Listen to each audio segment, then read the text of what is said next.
V line surgery आज के दिन में one of the most commonly opted surgery है, खास करके यंग जनरेशन में जो कि चाहते हैं कि उनका जॉ लाइन काफी ज्यादा डिफाइन एंड शार्प दिखे। आज मैं एक सीटी के माध्यम से आपको ये बताना चाहता हूँ कि यदि आपका वी लाइन का सर्जरी सही तरीके से प्लान और एग्जीक्यूट ना हो तो क्या दिक्कतें आ सकती हैं और क्या ऑप्शंस हैं उसके बाद अगर हमें उसे करेक्ट करना हो। तो आइए सीटी देखते हैं। तो जब भी हम एक वी लाइन सर्जरी प्लान करते हैं तो उसके तीन कंपोनेंट होते हैं। पहला, ये एंगल का हिस्सा जिसको कि हम ऑस्टेक्टमी करके ये पोर्शन को कम करते हैं। दूसरा, ये जो बॉडी का हिस्सा होता है इसको हम शेव डाउन करते हैं ताकि एक हमें वी लाइन मिले।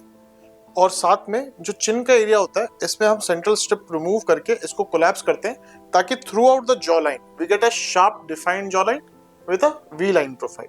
तो ये जो आप सीटी देख रहे हैं ये एक पेशेंट की है जिन्होंने किसी जगह पे अपनी वी लाइन सर्जरी करवाई थी और उसके बाद क्योंकि उनको एडिक्वेट रिजल्ट नहीं मिल पाया तो वो सेकेंडरी कंसल्टेशन के लिए हमारे पास आई और उनका कंप्लेन ये था कि डॉक्टर मुझे अपना एंगल का हिस्सा और जो जॉ का हिस्सा है बहुत दबा हुआ लगता है और वहां पे एक डेंट आ रही है जिसकी वजह से मेरा जो डिजायर्ड रिजल्ट था वो मुझे अचीव नहीं हो पाया।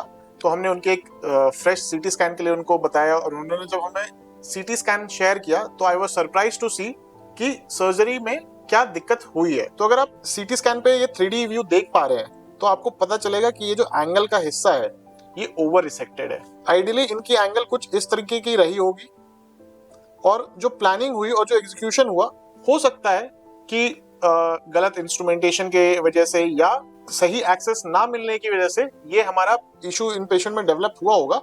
बट अगर आप देखोगे तो ये ओवर रिसेक्टेड एंगल है। अब अगर आप मैंडिबुलर विड्थ की बात करोगे तो दिस इज ओवरटली रिसेक्टेड।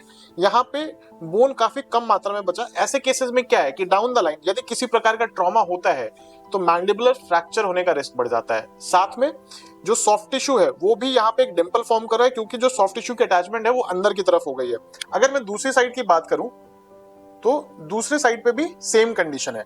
और एक जो सबसे इंपॉर्टेंट चीज इसमें थी कि एक यहाँ से हमारी नर्व आ रही होती है जो पूरे नीचे वाले जबड़े को सप्लाई करती है, साथ में हमारे निचले होठ को और नीचे के सॉफ्ट टिश्यू को सप्लाई करती है। क्योंकि एंगल के काफी करीब ये रिसेक्शन हुआ तो यदि आप यहाँ पे देख पाएंगे तो ये नर्व का वो हिस्सा था जहां से नर्व ट्रेवल करनी थी तो इनकी नर्व भी डैमेज हो गई ओवर रिसेक्शन ऑफ एंगल की वजह से।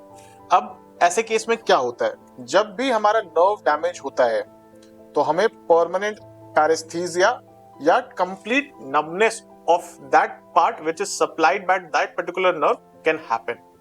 अब इसकी करेक्टिव ऑप्शन क्या है? क्या हम इसको करेक्ट कर सकते हैं या इसको हम बेटर कर सकते हैं? यस, डेफिनेटली हम इसको बेटर कर सकते हैं और इसके लिए जो राइट ट्रीटमेंट ऑप्शन है वो है पेशेंट स्पेसिफिक इम्प्लांट। हम इस 3D की मदद से एक 3D प्लानिंग सॉफ्टवेयर पे सारे डेटा को ट्रांसफर करते हैं और हम एक यहाँ पे लगने वाला एक इम्प्लांट डिजाइन करेंगे जो कि आपके लॉस्ट टिश्यू को रेस्टोर करेगा, वॉल्यूम रेस्टोर करेगा, जिससे कि जो एनाटॉमिकली डिसप्रोपोर्शन क्रिएट हुआ है उसको हम रेस्टोर कर पाएंगे। साथ में अगर ये वाला हिस्सा भी आप देखोगे तो दांत और इस हिस्से के बीच में बहुत कम विड्थ बचा है तो जो हमारा इम्प्लांट होगा वो ऑलमोस्ट यहाँ से लेके यहाँ तक कंटिन्यू करेगा ताकि वो पूरी तरह से लोअर बॉर्डर और साइड को सपोर्ट करे ताकि फ्यूचर रिस्क और कॉम्प्लिकेशन से पेशेंट को प्रिवेंट किया जा सके। तो इसलिए जरूरी है कि जब भी आप एक सर्जन को ऑप्ट कर रहे हैं जो कि वी लाइन सर्जरी के लिए आपको एडवाइस कर रहे हैं या आप उनके पास वी लाइन सर्जरी के लिए गए तो तीन चीजें आपको हमेशा क्लियर होना चाहिए। पहला, कि आप एक एक्सपीरियंस सर्जन को ऑप्ट करें। दूसरा, जो आपके केसेस को 3D प्लानिंग से प्लान करे और एग्जीक्यूट करे, क्योंकि 3D प्लानिंग यदि किसी केस की पहले से होती है तो जो एग्जीक्यूशन होता है वो बहुत ही स्मूथ होता है और हमें पता होता है कि आउटकम किस तरह के आने वाला है। तो हम काफी प्रेडिक्टेबल हो जाते हैं अपने रिजल्ट्स को लेके। प्लस आप अपने सर्जन से थॉरली डिस्कस करें सारे पॉइंट्स को कि आपकी सर्जरी किस तरह से प्लान की जा रही है, क्या कॉम्प्लिकेशंस उसमें हो सकते हैं और किस तरह से उन कॉम्प्लिकेशंस को प्रिवेंट करते हुए आपको एक बेहतर फेशियल प्रोफाइल और एस्थेटिकली बैलेंस्ड फेस मिल सकता है।